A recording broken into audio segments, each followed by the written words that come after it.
सोच कर देखिए, एक तरफ दिल्ली जो जश्न और शान शौकत में पूरी तरह डूबी हुई थी, और दूसरी तरफ पुणे जहां से एक ऐसा तूफान उठ रहा था जो मुगल सल्तनत की नींव हिलाने वाला था। ये कहानी है बादशाह रंगीला और पेशवा बाजीराव की। दो अलग साम्राज्य, दो अलग दुनियाएं और उनके बीच एक जबरदस्त टकराव की। तो कहानी की शुरुआत होती है दो बिल्कुल अलग अलग तस्वीरों से।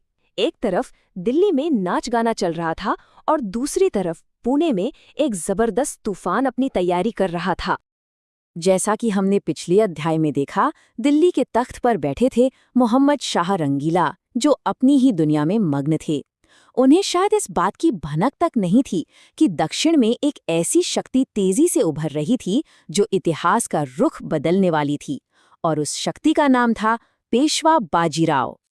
लेकिन बाजीराव को सिर्फ एक योद्धा समझना गलती होगी। वो एक बहुत ही चतुर रणनीतिकार थे। उनकी नज़र हमेशा दुश्मन की सबसे कमजोर नस पर होती थी।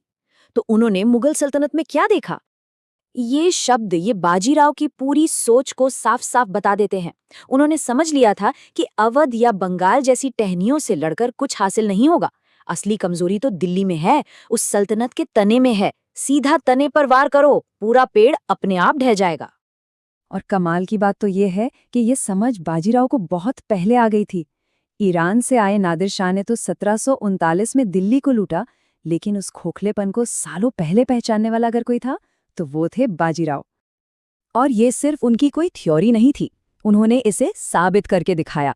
1728 में पालखेड़ की लड़ाई में उन्होंने मुगलों के सबसे ताकतवर जनरल निजाम उल मुल्क को बिना कोई बड़ी जंग लड़े सिर्फ अपनी बिजली जैसी रफ्तार से घेर कर घुटनों पर ला दिया था।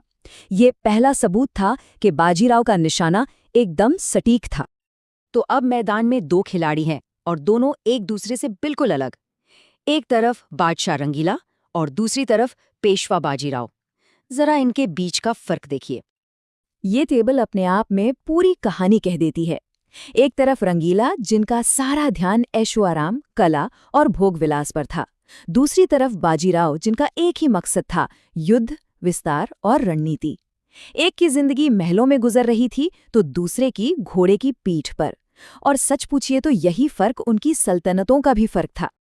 बाजीराव सिर्फ दूर से योजनाएं नहीं बना रहे थे, नहीं, उन्होंने फैसला किया कि वो दिल्ली जाकर बादशाह को हकीकत का आईना दिखाएंगे। और यहीं से कहानी में सबसे नाटकीय मोड़ आता है। जरा इस नंबर को देखिए, 500। जी हाँ, बाजीराव ने कोई हजारों की सेना नहीं ली, बल्कि अपने 500 सबसे तेज और काबिल घुड़सवार चुने और पुणे से सीधा दिल्ली के लिए निकल पड़े।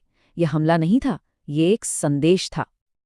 और ये समझना बहुत जरूरी है कि 1737 की इस चढ़ाई का मकसद दिल्ली को लूटना बिल्कुल नहीं था। मकसद था बादशाह रंगीला को ये दिखाना कि वो कितने कमजोर हो चुके हैं। उन्हें ये जताना कि मराठा जब चाहें लाल किले के दरवाजे पर दस्तक दे सकते हैं। और हुआ भी ठीक वैसा ही। बाजीराव इतनी तेजी से दिल्ली पहुंचे कि मुगल फौज देखती ही रह गई। कहते हैं बादशाह डरकर लाल किले में जा छिपे। 3 दिनों तक बाजीराव ने दिल्ली को घिर कर रखा, ये साबित करते हुए कि शहर पूरी तरह उनकी मर्जी पर है। और फिर अपना संदेश देकर वो उसी शान से वापस पुणे लौट गए। अब इस टाइमलाइन का फर्क समझिए, क्योंकि ये बहुत जरूरी है। 1737 में बाजीराव ने एक चेतावनी दी और दिल्ली को बख्श दिया, लेकिन मुगलों ने इसे नजरअंदाज कर दिया। और नतीजा? ठीक 2 साल बाद 1739 में नादिर शाह आया। उसने कोई चेतावनी नहीं दी, कोई रहम नहीं दिखाया और दिल्ली को बेरहमी से तबाह कर दिया। ये कीमत थी बाजीराव की चेतावनी को अनसुना करने की। तो इस पूरी कहानी का सार क्या है? ये असल में एक ढलते हुए साम्राज्य और एक उगते हुए साम्राज्य की कहानी है। इस कहानी को समझने का सबसे सीधा तरीका यही है। एक तरफ था मुगल साम्राज्य, एक ढलता हुआ सूरज जिसकी रोशनी और ताकत दोनों ही अब खत्म हो रही थीं। और दूसरी तरफ था मराठा साम्राज्य, एक उगता हुआ सूरज जिसकी शक्ति पूरे भारत पर छाने को तैयार थी। बाजीराव की सोच सिर्फ लड़ाइयां जीतने तक सीमित नहीं थी।